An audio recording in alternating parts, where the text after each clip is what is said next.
He sprawling heartbeat of Africa's busiest cities, Lagos with its relentless traffic, Nairobi with its fierce rhythms, Johannesburg with its glint of gold. There lived 3 young women who believed that if life refused to give them diamonds, they could at least pretend to own the sparkle.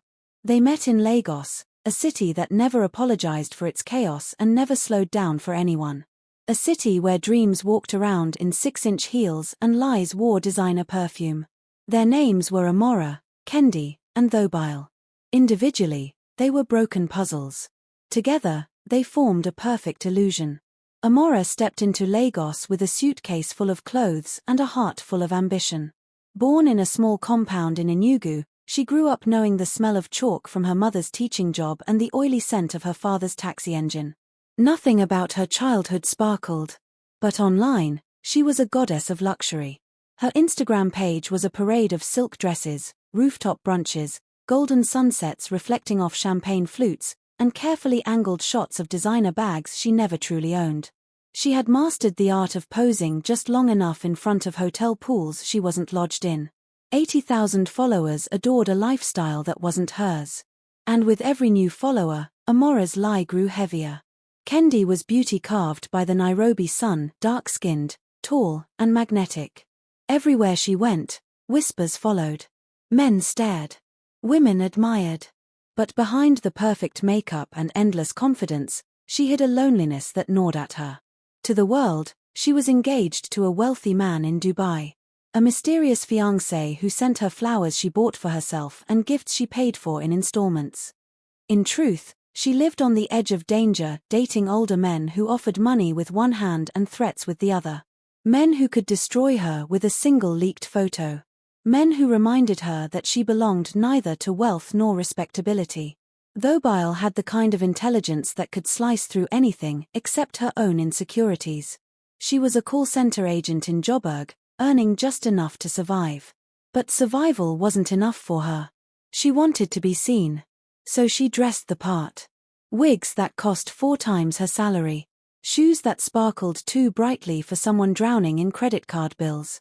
A phone on which she made soft life vlogs, hiding her cramped apartment behind aesthetic backgrounds. She was the girl with the sweetest smile and the deepest debt. Together, the 3 of them created a world made of filters, ring lights, and carefully curated lies. One humid Lagos evening, the girls sat shoulder to shoulder in Amora's tiny apartment, the one nobody ever saw on Instagram. Mosquitoes hummed against the window. The light flickered. The air smelled faintly of cheap noodles. Yet their spirits were high. "Ladies," Amora said, leaning forward, her eyes burning with reckless excitement, "Lagos Fashion Week is coming. This is our moment." Kendi scoffed. "With what money? My imagination is rich, but my bank account is suffering." But Amora had already envisioned it, a week of glamour that would silence every doubt, attract every brand, and cement their place among the real influencers. A rented penthouse in Lekki. Borrowed outfits from a boutique that trusted them too easily. Carefully choreographed content. A life that gleamed enough to blind anyone who dared to look too closely.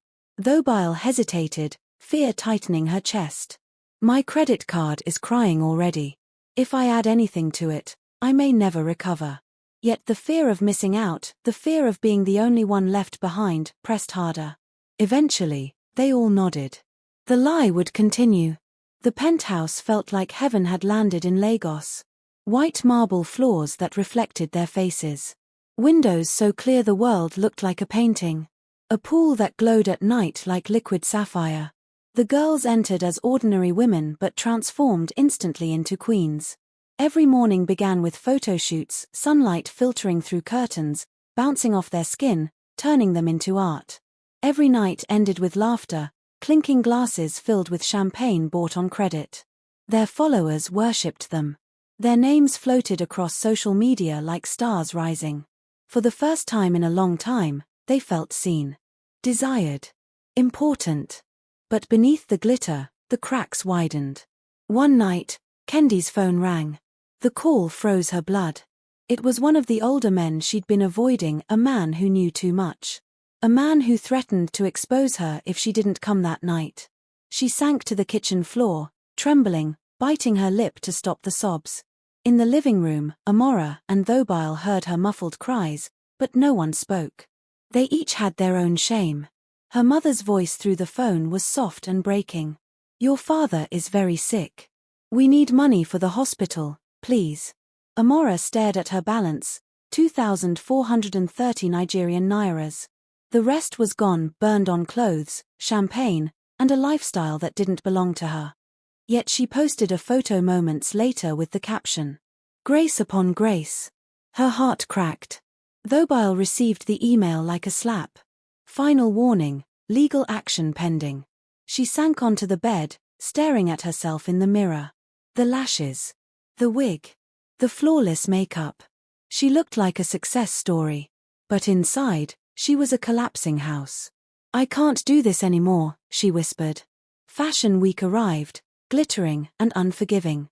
The girls stepped out of a rented G-Wagon, the night air smelling of perfume, sweat, and ambition. Their borrowed gowns shimmered under the lights. Their jewelry sparkled. Their smiles were perfect. And the world noticed. Influencers rushed toward them. Cameras clicked. Compliments poured in. For a moment, they felt truly alive. But truth has a way of showing up uninvited. A popular gossip blogger snapped their photo. By morning, the headline traveled across the internet like wildfire. Who are these luxury queens? Deep dive, rented life or real wealth? People recognized the penthouse. Others recognized the boutique gowns. Someone even posted screenshots of Thobile's debt complaints on a forum. Their digital empire crashed. The boutique demanded payment. The businessman wanted them out of the penthouse. Brands pulled away. Fans turned to enemies. Their world crumbled in seconds. Back in the empty penthouse, without music, without laughter, without illusions, the silence felt like punishment. Amora broke first. "This isn't who I am," she cried, her voice raw. "My father is fighting for his life, and I wasted everything trying to be someone I'm not." Kendi's knees weakened. "I don't even remember what the real me looks like. I've lied so much. I don't know how to stop." Thobile removed her wig slowly, almost reverently. "I'm drowning in debt. And no one cares if I die under it. Why are we doing this to ourselves?" They wept together, their tears washing away months of pretense. For the first time, they saw each other, truly saw each other. Not as influencers. Not as city girls with curated feeds. But as women who were simply tired. The next morning, a fresh wind blew through the penthouse. They made a pact. No more pretending. Amora sold her wigs and sent the money home. Her father survived. He called her my strong daughter, and for once, she believed him. Kendi cut ties with every toxic man in her life. She deleted the Dubai fiancé and applied for an internship with a fashion stylist. A real job. A real chance. Thobile faced the bank, trembling but determined. She set up a payment plan and dove into online courses for digital marketing, skills she could build a future with. Day by day, step by step, they rebuilt themselves. Slowly but honestly. A year later, a new channel appeared on YouTube. Not polished. Not perfect. Not fake. Just women telling the truth about self-esteem, financial pressure, social media lies, and the journey back to themselves. People listened. People learned. People loved them. For the first time, their success was real. Earned. Honest. Beautiful. They finally understood. Sparkle is sweetest when it comes from within. And not all that glitters is real.